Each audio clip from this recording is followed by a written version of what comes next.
Coucou tout le monde et bienvenue sur ma chaîne Fais-les de la bobine, j'espère que vous allez bien. Aujourd'hui nous sommes le lundi 12 juillet, il pleut encore mais passons le point météo, c'est vraiment trop déprimant. En tout cas je suis ravie de vous retrouver, je ne sais absolument pas quand cette vidéo sera postée. J'essaye de prendre un petit peu de l'avance au cas où je manque d'inspiration ou de temps ou les deux.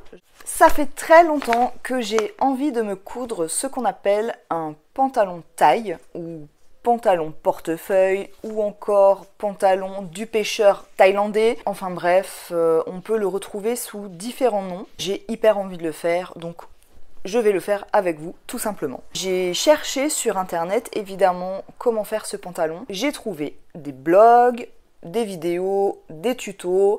Ça se rejoint quand même plutôt pas mal dans la façon de faire. Bon, après voilà, je pense qu'il n'y a pas 15 000 façons de le faire. Clairement, vous trouverez certainement de très bonnes vidéos explicatives.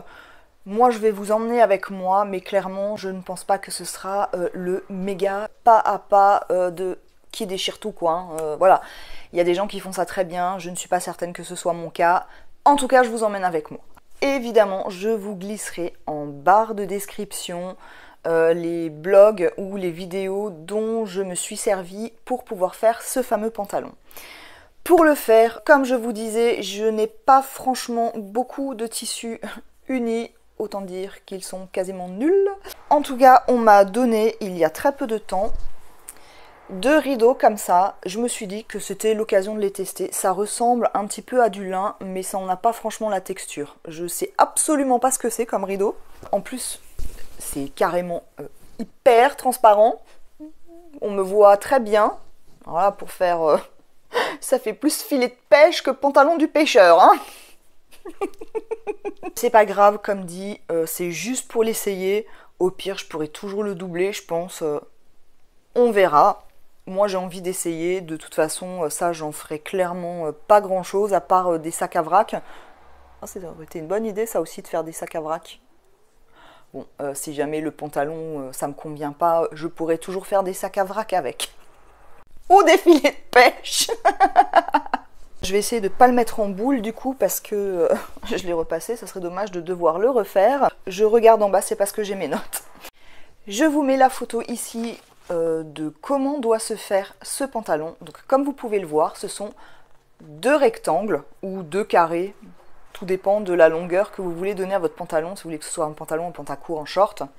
Peu importe, en tout cas, il faudra prendre soit votre tour de taille, soit votre tour de hanche. Perso, je prendrai mon tour de taille parce que je préfère tout simplement qu'il soit à ma taille plutôt qu'à mes hanches.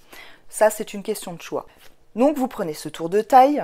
À ça, vous ajoutez 15 ou 20 cm d'entrejambe. Donc, c'est le trou que vous voyez. Ensuite, vous rajoutez les marges de couture. Alors, il faut savoir, plus vous allez laisser de centimètres sur les côtés et plus le pantalon sera recouvrant.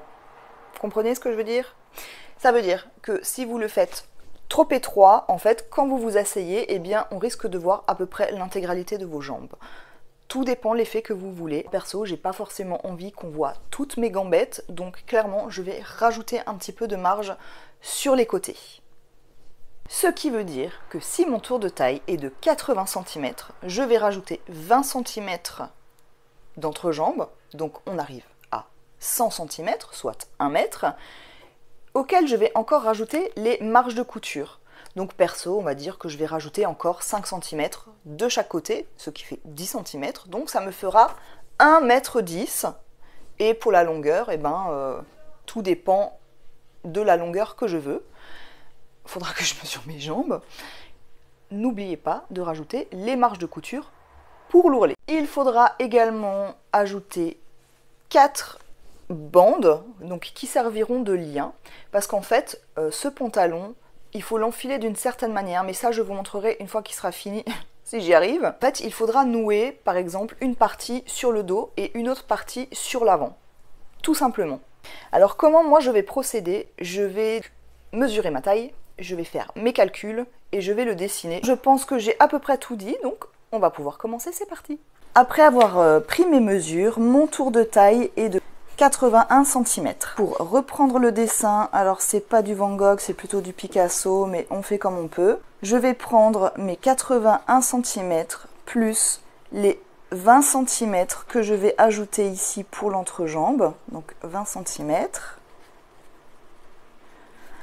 plus les marges de couture, donc je vais mettre 5 cm ici, 5 cm là, ce qui nous fait 10 cm, donc je vais les ajouter ici, et mon total sera de 111 cm.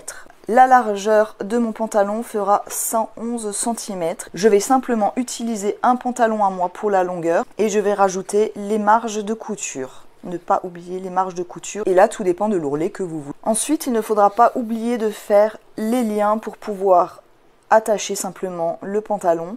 Au niveau des liens, il n'y a rien de particulier de marqué. Souvent, c'est longueur de la taille plus, ou alors la longueur du bras. À savoir que de toute façon, plus on fait le lien long et plus on peut nouer et pas se retrouver avec un nœud rikiki qu'on n'arrivera pas à ouvrir. Et au niveau de la largeur, eh bien là c'est pareil, c'est comme vous voulez. On peut faire soit fin, soit plus épais. Certaines utilisent tout simplement du ruban, le même tissu, un autre tissu. Là c'est vraiment au choix. Pour cette partie-là, clairement je ferai au pifomètre. Cette partie-là, il faudra la faire 2 fois et les liens, il faudra les faire 4 fois.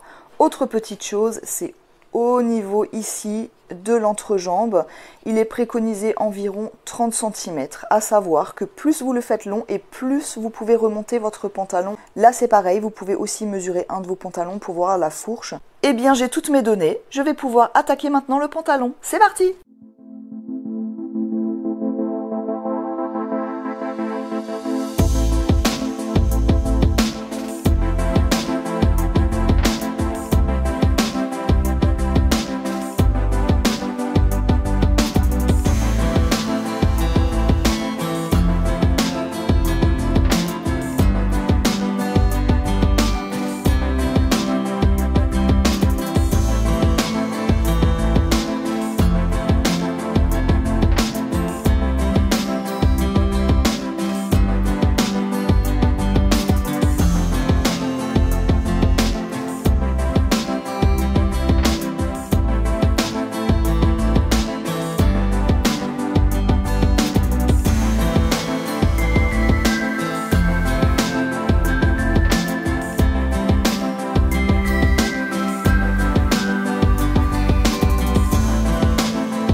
Voilà, j'ai coupé mes pièces, donc mes 2 morceaux de pantalon et mes 4 lanières. Je n'avais pas assez de tissu pour pouvoir doubler, et comme je vous ai montré, le tissu est super transparent, donc on va dire que clairement ça va être un test, une toile, enfin bref, un essai. Donc mes 2 pièces, ce qu'il va falloir faire, c'est tout simplement les mettre endroit contre endroit. J'ai pas d'envers, j'ai pas d'endroit, donc on s'en fiche un petit peu. On met bien le tissu endroit contre endroit. Ce qu'il va falloir faire, c'est simplement épingler à ce niveau-là, donc au niveau de l'entrejambe, et faire une couture.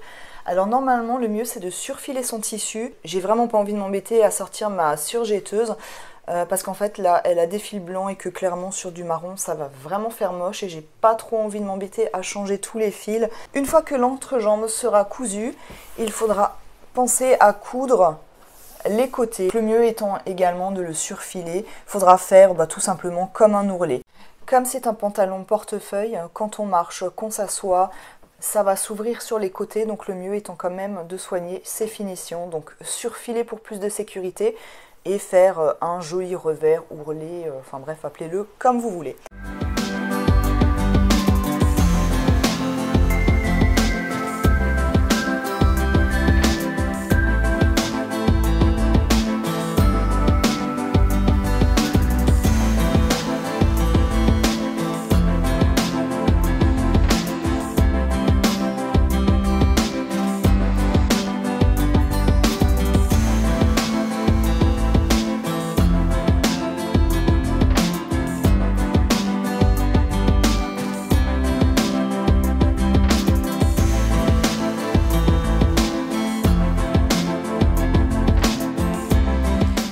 Voilà à quoi ressemble le pantalon. Là, c'est donc la fourche qu'on voit côté envers. Et donc sur chaque côté, comme vous avez pu le voir, j'ai fait un revers que je vais coudre. Donc sur les 4 revers. Et j'ai fait les 4 liens. Je les ai fait comme un biais. Je les ai d'abord pliés de cette manière-là, puis pliés en deux. Et ensuite, j'ai repassé pour que ça tienne bien. Comme c'est une matière qui n'est pas fuyante ni fluide, elle me tient bien après repassage. Je vais tout simplement coudre au bord.